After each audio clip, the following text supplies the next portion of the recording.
Love your calls on this first. Should the late Queen's political views stay private? 020 7862 2222 is the number. Do tell us what you think. A new book by The Times' former royal correspondent, Valentine Low, claims Queen Elizabeth II was actually a Remainer. You may remember the Sun's front page. Remember this, 2016, Queen backs Brexit. The paper reported two unnamed sources had claimed the Queen made critical comments about the EU at two private functions, including a bust-up with Nick Clegg, who was then Deputy Prime Minister. The press watchdog later ruled that the headline was misleading. Valentine Low's book goes further because he now says that she told a senior minister, we shouldn't leave, and it's better to stick with the devil you know. Do you think it's our business, Anne? I think I would be absolutely clear that if it's a serving monarch, if it were the King, say, it is not our business and we shouldn't know, and he shouldn't say anything that would let us know. But if you're talking about a deceased monarch, then you've got to ask, well, where are you going to draw the line? I mean, historians have got to be able to look into these things. Where have you got to draw the line? You know, you say, well, Queen Victoria, you can look at her views, but not Queen Elizabeth, because that's too recent. How are you going to actually draw the line? So, I mean, my rule of thumb would be the monarch must stay right out of political controversy, but it is valid to inquire into the views of former monarchs. OK, well, what do you say, James, to that? I mean, is it interesting that she was possibly a Remainer? I mean, I don't think this shows that she was a Remainer in the same way. I don't think the thing that was on the Sun that was ruled to be misleading showed that she was a Brexiteer. They're both kind of milquetoast, exactly. A bit this way and a bit that way positions. Maybe like the whole country was 52-48, kind of on the edge. We should be allowed to know things that she thought after she's no longer the monarch, as Anne said. But I don't think that either of these opinions are particularly interesting and we should get very excited about them. I don't think it particularly matters that she said that better the devil that you know, or she was a bit scathing, apparently, about, which is also denied, about something that the EU has done. Yeah, I mean, I just love seeing these pictures of her, isn't it? From the later years of her reign. And I am not sure whether we should know or not. I think let's take it away from her. Mm-hmm. If a monarch were behind the scenes angling... Oh, that's different. Yeah, you should, exactly. Absolutely. And at that point it becomes important. And I think there was some talk that happened with Queen Elizabeth during the Scottish referendum. Well, because David Cameron said that she purred when the result She purred with came delight through. when the Scots... I think, have we got some sound of this? Let's have a listen. Oh, I thought we had some... OK, sorry. I thought someone just said we had the sound. Go on, sorry. No, I mean, so David Cameron said that she purred with delight when the result came through. She did also say, very carefully, people have to think very carefully about the future. Well, yeah, but when I've looked for that clip, she did. Yeah. She said, and I think it was to some worshippers outside Sandringham, and someone said, what do you think about the referendum in Scotland? And she said, I hope they think very carefully. No one can find the recording of that. But can she say that? Is that OK? Oh, yes. That's all right. I think that errs just on the fine side. I don't think she ever did actually interfere in politics in public statements. There is reporting about some engagement on legislation, including things which might have impacted the royal estate or the Duchy of Lancaster or the Duchy of Cornwall. I think those things really should be looked into, and the Crown shouldn't be influencing democratic policy in that way. But I don't think the way she ever behaved was out of step in her public statements. OK, Maria's in Portsmouth. What do you think? Should we know about this, Maria?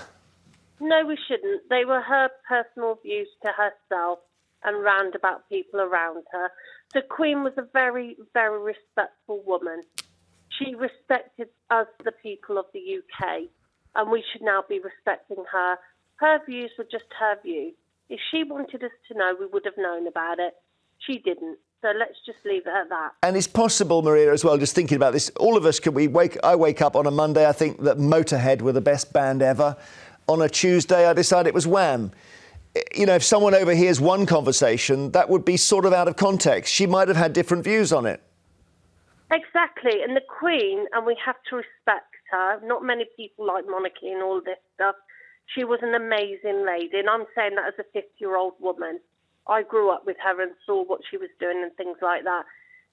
She always kept her views very, very private. She did. I wonder whether... very, very respectful to her.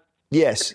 I think there was one moment, my colleague Adam Bolton asked her a question going back 30 years, and he asked her about a coup. It might have been a coup in Fiji. And she said, I think it's very sad. And it was like, oh, my goodness, that's a view from the Queen, you know. I just wonder, Maria, just to test you on this, whether she should have expressed her views sometimes. And I'll give an example. After Brexit, where we had that, I know Anne will disagree with this, the John Bercow Parliament, which was an absolute shambles for 2.5 years, whether the Queen should have gone live to the nation and said 3 words, pack it in.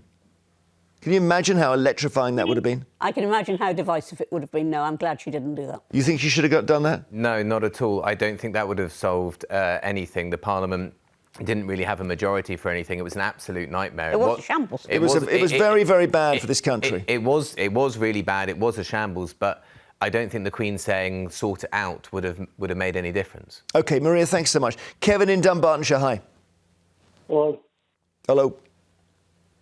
How are you, Kevin? The views, I'm good. The views of the Queen should remain private.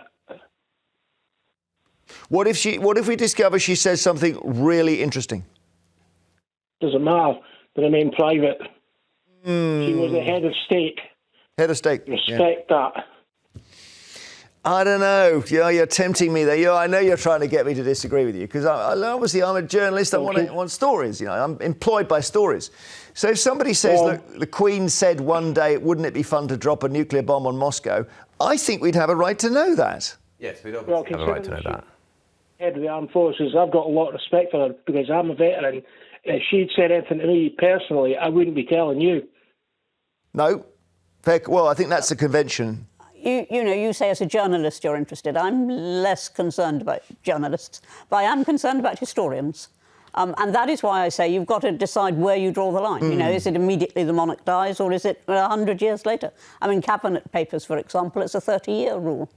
Yeah. You know, so, I mean, just where do you draw the line? Yeah, I think also that another thing is if we discovered something that was injurious to her reputation, there would then be a different argument, which is that that's not really fair to reveal it after she has no ability to come back and dispute it. It depends if there's a public interest. Yeah. If there's no public interest to it, then it shouldn't be revealed. If there is a public, for example, your hypothetical "let's bomb Moscow" one, there's obviously a public interest. But if there's, which obviously she never said.